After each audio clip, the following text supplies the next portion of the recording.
kil ta nghe ye na la zong angai ta lo me ki dang in tha kit lo pi ka san lo me o pa kai ka ding in a ki long poi o pa kai ni ngai lut na lo pi ka san na lengam na tong dia nei ko hi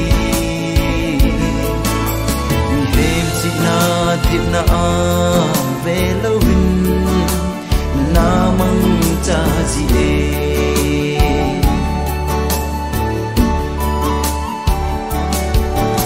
mi he ma ki ngày lung kim lâu na ke ya ki ngày chun lo li na hi ka khu chết là min na bùi hôi lê đinh pakayin aseye mi happy thêm Giêsu o pakai nei ngai lut na lâu pi kasan na lengam na tong dia nei ko hi mi hem si na thip na về lâu hình na mong cha gì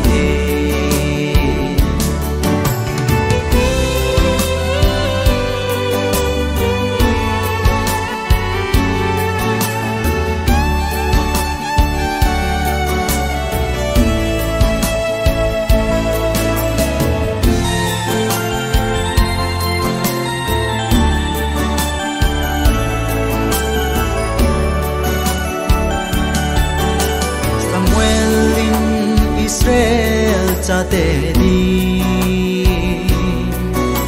pakai tun do David thau nu di na le na pata neo gay zin am do bo kel ngoi ching pa ti lo na min ki ja jing han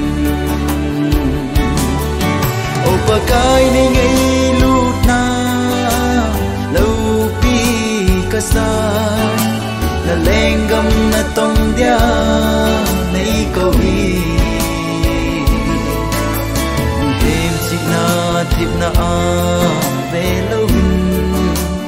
na mong cha ji